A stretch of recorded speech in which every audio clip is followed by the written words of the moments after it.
I don't know why that one chain is swinging back there. But it sounds like a woman shouting or screaming. The hell is that? Shout out Home Depot. Oh my god!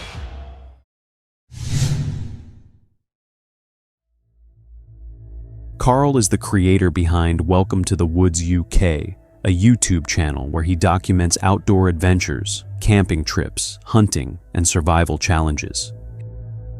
His videos have always carried a sense of the forest as somewhere calm and familiar. But on March 9th, 2024, that changed.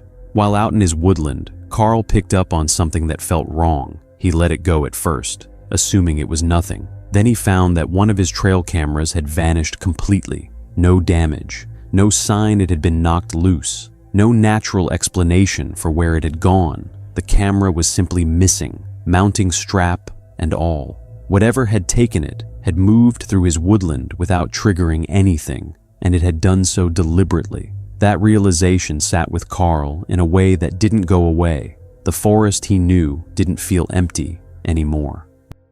Anyone that's been following the channel, especially recently, will know that I've had some sort of intruder in this wood.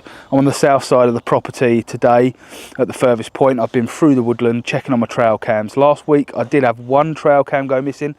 Can't find hiding a hair of it. Not even the strap was left on the tree, so that's just come up missing. It's almost as if someone's unstrapped it and took it with them, like, 'cause obviously they've been caught out or something. All of the other trail cams though are still in situ. I've got a great deal planned for this video, so I have actually got a couple of experimental things that I want to try. I do want to try and set up that sort of dummy camp a couple of 100 yards away from me whilst I'm set up in a stealthy camp, and I have my night vision binoculars trained onto where the camp is. Just put a little cob light or something inside and see if anyone does pass by.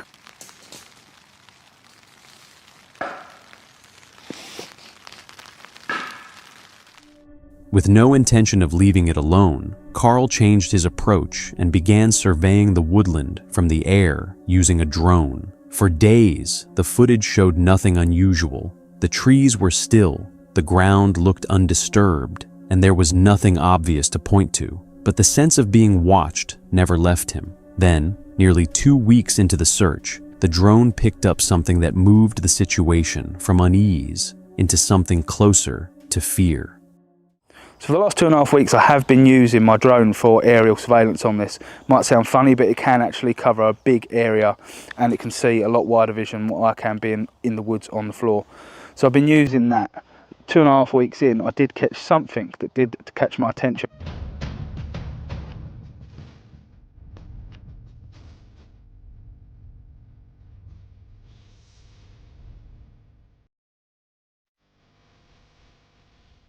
So we are at the big cabin, some 4 miles away from the other bit of woodland that you have been seeing. It's quite nice to get away from that bit of woodland, to be honest with you. The last few weeks just staring at trail cam footage, drone footage, and the bits of footage that I did get at night time of whatever it is or whoever it is that is creeping about at night in there. So the drone footage was concerning in the fact that there shouldn't have been anyone else in the woodland, and you can quite clearly see some sort of figure of a person walking from one side of the clearing to the other. I don't seem to have any recognition that the drone's there. Although the drone was going quite fast, I obviously slowed it down just so you could see the detail. I'm going to spend the last weekend here before the spring comes. I want to take the stovepipe and the log burner out and give it a good clean once I'm finished in here this weekend. Going back through the footage, Carl spotted a lone figure moving between the trees. It appeared to be covered in dark, tangled material, something resembling thick hair or a rough ghillie suit that blended into the woodland in a way that felt deliberate. It moved upright and with confidence, like something that knew the land well. The posture was human, but there was something about the way it moved that didn't sit right. Carl watched the footage back repeatedly, and each time, the same cold feeling settled in. Determined to find out what he was dealing with, he put a plan together. He built a decoy campsite well away from where he was actually staying. A tent, gear arranged to look like it had been recently used, set up to draw whatever this was back out into the open. Once the trap was in place, Carl pulled back and got out of sight.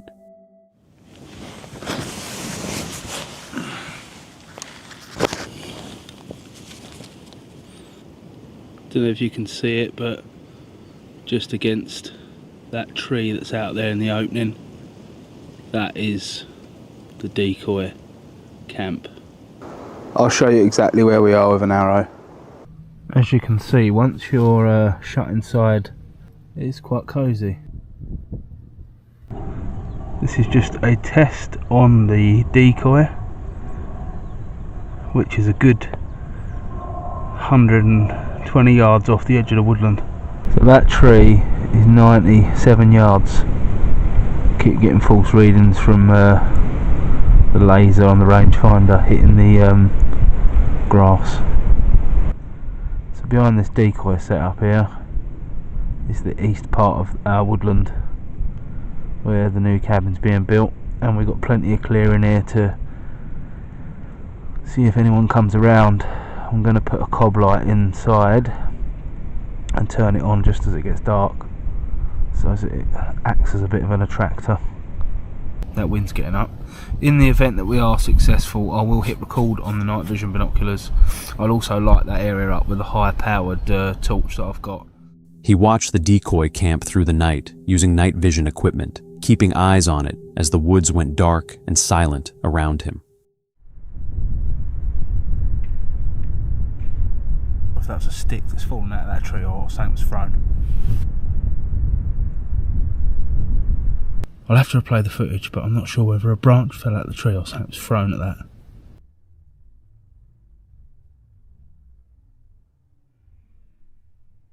I want to keep this light as low as I can. But it sounds like a woman shouting or screaming.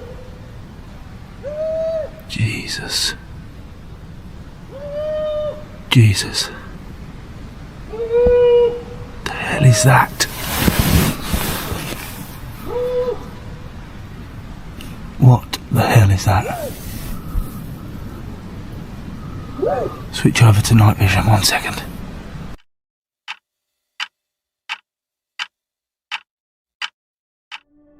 Then, without any warning, a heavy branch came down directly onto the tent, hard enough that it didn't feel accidental. Moments after that, deep sounds began moving through the forest, something between screaming and distorted shouting, raw and difficult to place. Carl went through every frame of footage he had. No figure appeared. No clear source could be found. The sounds didn't match any wildlife he recognized, and they seemed to drift around the tent, always just out of reach of the cameras. By morning, the woodland had settled back into its usual quiet, but nothing from that night had been explained. The figure on the drone footage, the impact on the tent, the sounds that came from nowhere and went back to the same place. None of it had an answer. Some believe it was a trespasser who had been moving through the woodland for some time. Others think the explanation goes somewhere stranger than that. What do you think was really out there that night? The creator behind the YouTube channel, Exploring Abandoned Mines and Unusual Places, is a mine explorer who documents forgotten shafts and deteriorating industrial sites scattered across the American West. His content focuses on structural decay, environmental hazards, and the quiet dangers buried inside abandoned workings, places where time and neglect have been slowly taking everything apart. On July 8, 2013, he made his way to the historic Victorine mine, an older tunnel that had later been absorbed into a broader claim after additional excavation above it. What looked at first like a minor offshoot quickly showed signs of instability that were impossible to walk past. Okay, here's a lower adit at the Victorine mine. I believe this was an older mine that once they dug the upper tunnels, this got incorporated into the same claim or whatever. I forget what this was called, this particular mine entrance here, but this one's got a little bit of water in it coming out of it. Not much. Okay, we can go in here and just take a quick look. I don't think I'm going to explore this particular mine. There's a little bit too much water in here, and I know this mine is really old, but yeah, water in a mine. I do see other footprints here in the mud, but I just don't think it's wise to go in here when there's water. Try to avoid this if I can. I'm going to have to step across here. Let me turn my light on. Okay, here's a shot looking down at it from just inside the portal. And some water here and there. At the entrance, water ran steadily out from the darkness inside. The opening itself looked solid enough, but the floor was soaked through. Mud and shallow pools spread across it. Fresh footprints were pressed into the wet ground, making it clear that someone had been in there recently, conditions and all. As he moved further inside, the water widened across the floor in uneven streams. Then, without any warning, the atmosphere shifted from unsettling to something harder to account for. Okay, here's a shot looking back towards the entrance. I'm a little bit further in. And looking down the tunnel here.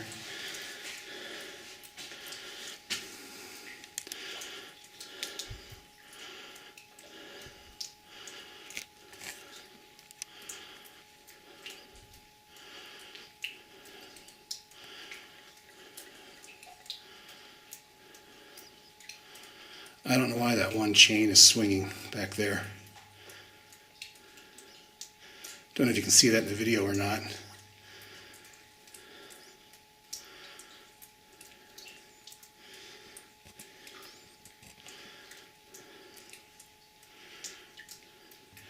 Yeah, this mine definitely has a very spooky vibe to it. So I'm going to head back out and check out the other stuff that's here. This is just too wet, too muddy. And obviously something is making the chains swing. So time to get the hell out of here. One of the hanging chains began to swing. Nothing had touched it, and there was no wind strong enough to explain it. What made it worse was the nature of the movement. It didn't drop or jerk the way something would if it had been struck. It moved back and forth at a steady, even pace, as though something unseen had a hold of it. A moment later, the other chains started moving too. Not as dramatically, but enough to make clear the motion was spreading outward. He left the tunnel immediately, rattled, but curiosity pulled him back. What he found on his return unsettled him even more. Here's the portal. So let's go check this out. See if it's any drier than it was a year ago when I was last here. Okay, just a few feet farther inside the portal, you can see the yellow ventilation tubing that's still suspended from the overhead. And there's a shot looking down the tunnel. Very dark, foreboding tunnel, that's for sure. Okay, I'm further in than I was a year ago, and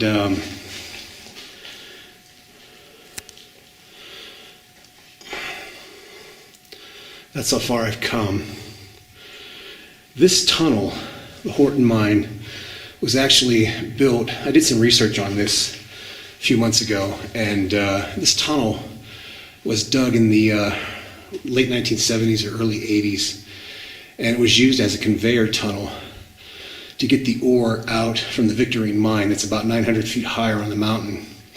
And when I was up there at the Victorine Mine a year ago, I noticed that there was outside the mine was a borehole that they had drilled, and I believe that is the ore pass that connects up with this tunnel. They dug that ore pass so they could dump the ore down it and then have it trammed out this tunnel out there to the outside. The tunnel looked worse than it had before. The walls were wet and crumbling in sections, and the ceiling supports and metal fencing looked close to giving way. Everything felt like it had weakened in the time he'd been gone. But when he reached the spot where the chains had been swinging, there was nothing. They hung completely still, as if whatever had been moving them had never existed. He pressed further into the tunnel, looking for anything that could make sense of what he had seen. The deeper he went, the less he found. No airflow moving through the shaft, no loose rock dropping from above, no visible shift in the structure anywhere around him. Nothing explained those chains. Jason had come to the Victorine Mine looking for answers, drawn to an old, forgotten shaft that had once played a role in moving ore out of the mountain. As a mine explorer and historian, he was used to the quiet decay of places like this. But nothing he had encountered before lined up with what happened inside that tunnel. He stepped back into daylight without the closure he had been looking for. The water kept draining steadily from the mountain. The supports stayed corroded. The chains that had swung without explanation now hung motionless, as if the whole thing had been imagined. The encounter left more questions behind than it answered. Emmy is the creator behind the Cat Lady Van, a YouTube channel where she documents her van life adventures, camping trips, and the unfiltered reality of living on the road. On November 7th, 2025, she had an experience that shook her. Her usual parking spot had been blocked earlier that day, so she found a backup location nearby. On the surface, it seemed workable, but something about the area felt off in a way that was hard to pin down. Good morning, everyone. I used to sleep at this Walmart here in Port and Birdie. And yeah, while I was enjoying my road trip this summer, they changed the rule. No overnight parking. They blocked the area that we used to park that was all around there, really far from the actual store was right there. And yeah, they blocked the whole thing. Yesterday I was, in fact in my last video I told you guys, I'm gonna go sleep at Walmart. It's supposed to rain a lot and maybe windy and all this. And I arrived, I'm like, oh, I guess I'm not gonna sleep at Walmart. So I just slept on like 3 parking lots a little bit further. I saw a bunch of people squatting-ish, some of them in that area. And I was like, alright, if they get away with it, I can get away probably for one night. So that's what I did. I slept good. Yeah, so another Walmart that closed on us. Why? I don't know. It was pretty good because it was really tucked away, and yeah, so no Walmart anymore. And this morning I need to do a grocery, and usually when I sleep at Walmart I just kindly go do a grocery, do all my stuff at Walmart because I'm right there. So what's the point of moving? And you know, they're kind enough to let us sleep there. So but because I really need like fruit and vegetable, we're gonna go to another grocery. It's not that I'm mad at them, but I'm sure they have a reason. But yeah, I'm gonna go to another spot.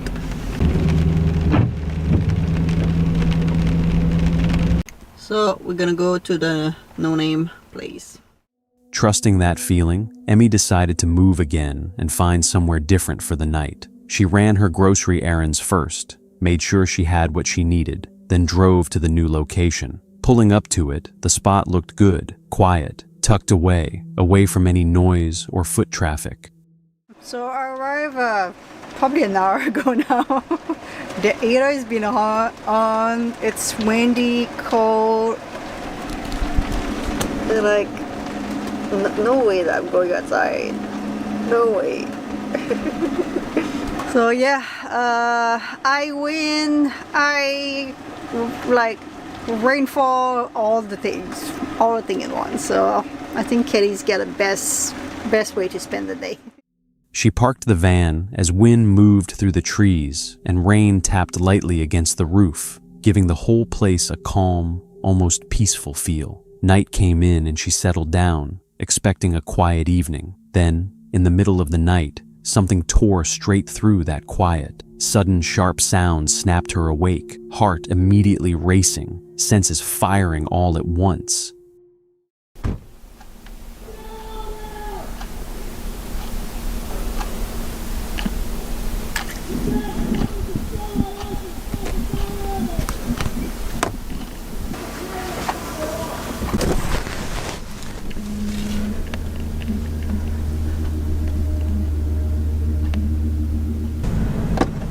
Alright guys, that's someone banging on my van pretty loud. I'm not sure if he did any damage, to be quite honest. I don't know if he bang with a piece of wood. He banged on another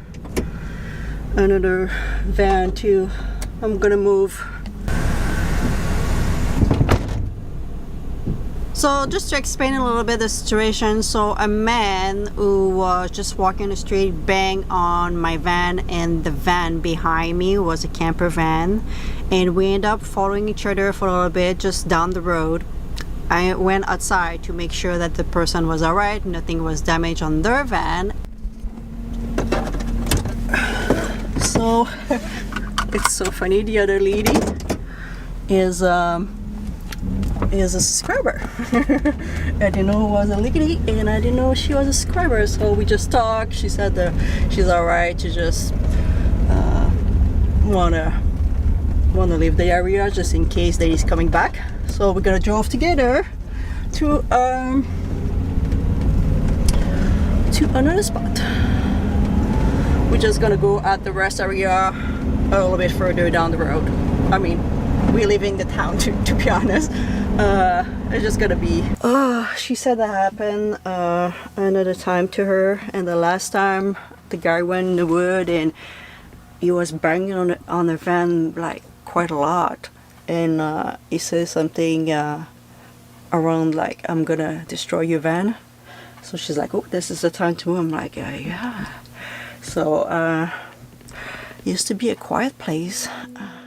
Just around midnight, the calm collapsed entirely. A man outside began hammering on her van door, shouting aggressively into the night. Within moments, the van parked behind hers was getting the same treatment. The same man, screaming threats, yelling that he was going to destroy their vehicles, continuing to slam into them. The noise and the hostility went on for several terrifying minutes before he finally moved off. Once things went quiet, Emmy got out to check on the other van and discovered the person inside was one of her own subscribers. Not willing to sit around and find out if the man came back, they both made the call to leave immediately. The man was clearly not in control of himself, likely intoxicated, his behavior violent and completely unpredictable. Emmy had initially assumed he'd only been hitting the van with his hands. By morning, she found visible damage to the vehicle. Whatever he had been holding when he struck it, it wasn't his fists. Let me show you what I found.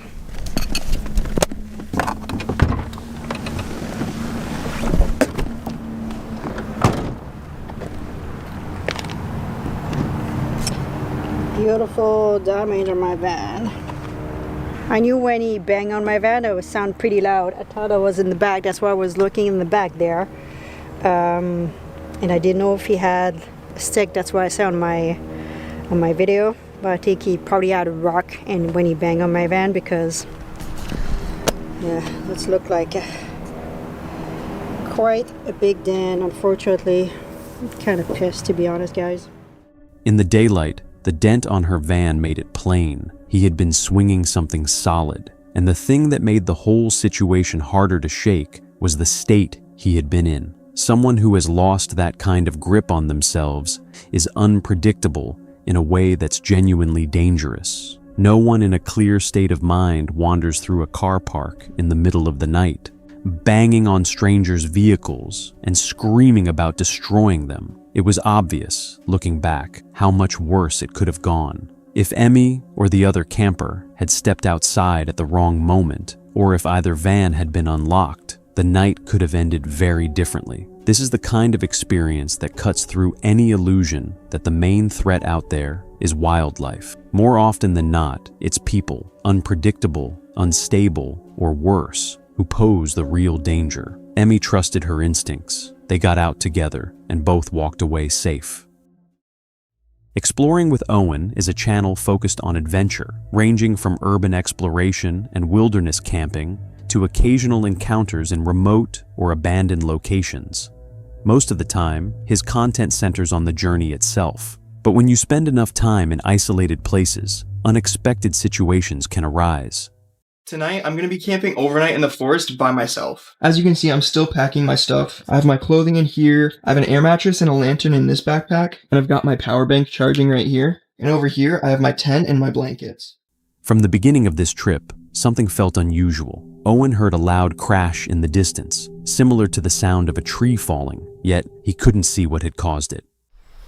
Alright guys, I just got dropped off with all my stuff, but I was walking just barely with my stuff and I heard a giant crash over there, over in that direction. It literally sounded like a tree falling over. I don't know what that was. I just really hope there's not people in this forest, because that actually scared me so bad. Into the woods we go. In a forest, trees do fall. It isn't uncommon, especially in windy conditions. But when you're alone and already feeling exposed, even ordinary sounds can feel intensified. Owen continued forward, eventually finding a flat clearing suitable for camping. He began setting up his tent without issue. The process went smoothly. However, as he started arranging his sleeping area, the forest drew his attention once again. Now guys, I'm probably gonna inflate my air mattress and set up my bed. I just heard sticks now. I'm not even kidding.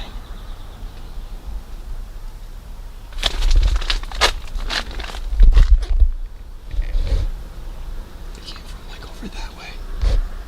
I'm hoping that's just the wind. Alright, now we got the air mattress inflating right here. As you can see, I have a pump right there. So now we just wait. Alright guys, the air mattress just got done inflating, but I think the pump is low on batteries because as you can see, it's really squishy still. But once I lay down and my weight disperses, it's... Is that a gunshot? But once I lay down and my weight disperses, it's... Is that a gunshot? I literally think I just heard a gunshot. I don't know if that picked up on camera. I hope it did. Bro, I don't want this to be a scary video. It's just supposed to be solo camping.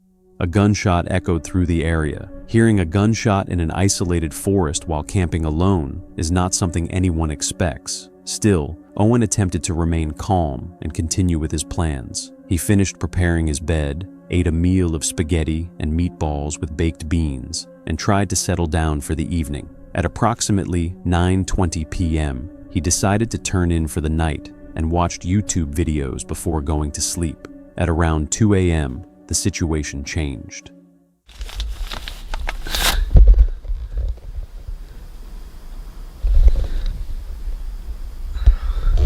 Guys, I just woke up. It's like 2 a.m. and I just heard footsteps outside of the tent. Literally woke me up. It was so loud. I don't know, I feel like I kind of want to go out and check, but I'm kind of scared too. I think we're going to go out and check. I might just walk around and look at the area.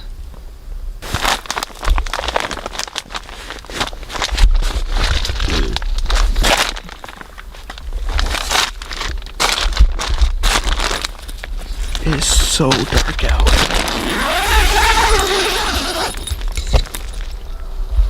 This, guys.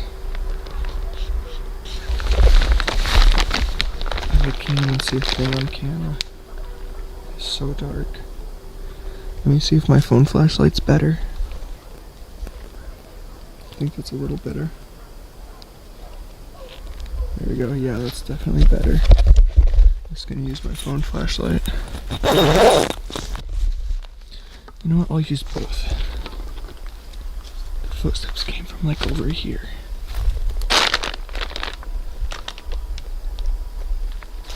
They sounded like it was right here.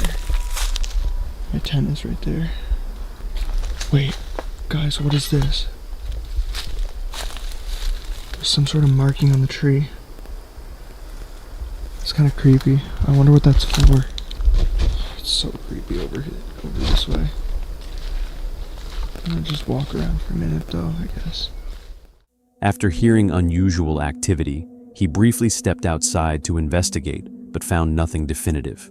With no clear explanation, he returned to his tent, re-inflated his air mattress, and attempted to rest again.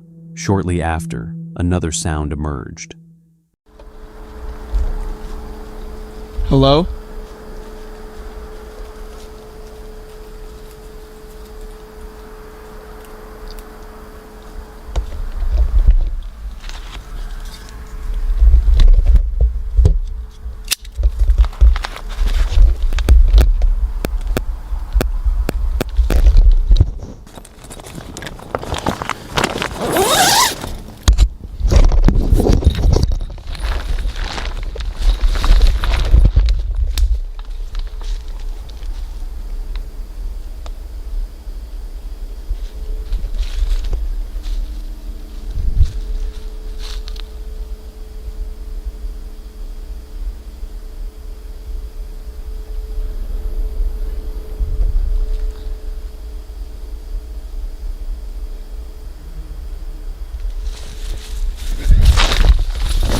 not sleeping here. I am not sleeping here. I'm shaking so bad. I'm packing my stuff and I'm getting out of here. I legit forgot I was recording that. I'm shaking so bad. Look at my hand. This time, the noise resembled footsteps. What unsettled him most was that the footsteps sounded distinctly human. That detail made the experience more disturbing than if it had been wildlife. Feeling shaken, Owen made the decision to leave immediately. He gathered his valuables, exited the tent, mounted his bike, and rode out of the forest as quickly as possible. He did not return until the following morning to retrieve the rest of his equipment. Even then, the fear from the night before remained. Whether it was another person moving through the woods or something else entirely remains unknown. To this day, Owen has no clear explanation for what circled his tent that night. What he does know is that it was the most frightening experience he has ever had while camping alone. On April 29, 2024, a video uploaded to the YouTube channel Becca Y documented an unexpectedly tense night music during a truck camping trip through Texas. The channel usually follows solo travel, road life, and quiet outdoor camping with her dog Sky, but that night was anything but quiet. While driving near the Oklahoma-Texas border and heading toward Dallas, Becca started getting repeated tornado warnings coming through on her phone. Before pushing on, she pulled over to swap her Crocs for a more practical pair of shoes, just in case the storm forced her to move quickly. Then she got back on the road toward Dallas. A drive that should have taken 30 minutes ended up feeling much longer than that.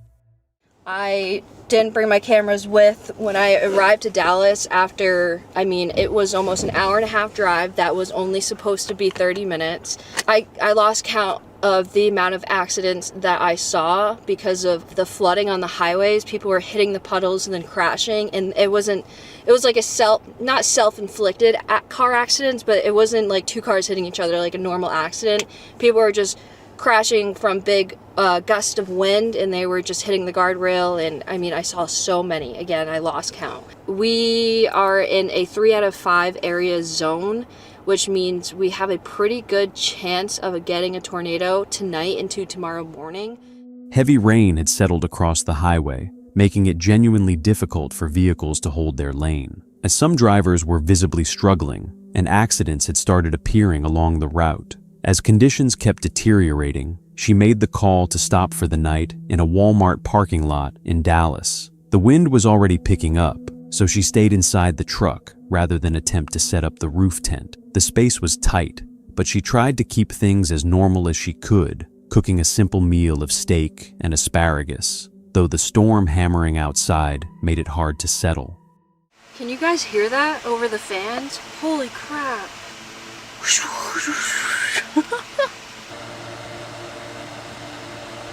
It's 11 o'clock at night. The storm's supposed to get really bad in less than an hour, and your girl isn't, I'm nervous, so I figured it's almost safer in my front seat. I'm gonna sit in here for a while, just think of a game plan. Rain beat against the truck, and every gust of wind was a reminder of how unstable things had gotten outside.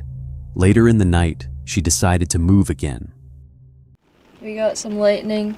The rain is slowly starting. Oh my goodness. This is actually nuts. I moved to the Home Depot parking lot. So we left Walmart, now we're at Home Depot. And honestly, this is better, view-wise. Oh my goodness, the lightning. It's only 2:30 a.m. right now. We're in the tornado effect area. I just checked on my phone. It's not even raining that hard yet. I also don't even hear thunder. Isn't that how that works? You can't have lightning without thunder. Oh my god, I'm so tired. Around 2:30 in the morning, running on empty and mentally worn down, she drove to a nearby Home Depot parking lot, somewhere she could get a clearer view of the sky and the area around her. Not long after pulling in, something she wasn't expecting happened. I feel like you guys are screaming at me right now to go to Ryan's house. And I'm actually kind of considering popping a squat in his driveway, because, I mean, it would have been different if I went earlier, you know, like anywhere from like 9, 11 o'clock probably would have been the latest I would have felt comfortable showing up. But he's probably asleep.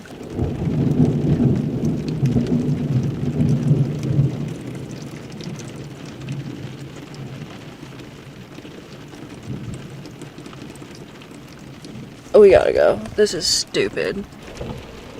Shout out Home Depot. Oh my god! Oh my god! Oh my god! Oh my god! I can't believe I got that on video! The lightning was in front of me, now it's over there! A lightning strike hit without warning. The flash lit up the road directly ahead and jolted her where she sat. Seconds later, she noticed something strange about the clouds above. Dude, someone's on a bike right now! Are you good? Why is the sky colored like that? Is that normal? They carried an unusual color that made the whole storm look even more ominous than it already had. Shortly after that, she passed a cyclist out on the road, riding through the storm in the early morning dark. It was a jarring thing to see, hard to make sense of how anyone could be out on a bicycle in conditions like that. Eventually, Becca decided the most sensible move was to drive to a friend's place in Dallas and wait the storm out there. At one point during the night, a thunderstrike came in so hard it shook the ground, powerful enough to set off car alarms nearby. Even Sky, who normally stays calm on their trips, was visibly shaken by it. By early morning, the storm began to ease off. Several viewers noted afterward that weather systems in this part of the country can turn severe with very little warning, particularly during tornado season. Even people who spend a lot of time on the road can get caught out. If you were traveling alone and the warning started coming through, would you stay parked and ride it out, or keep driving until you found somewhere safer? If you enjoyed the video, don't forget to like, subscribe, and check out the other stories on screen for more disturbing encounters caught on camera. Stay safe out there, and remember, the next time you step off the trail, you might not be as alone as you think.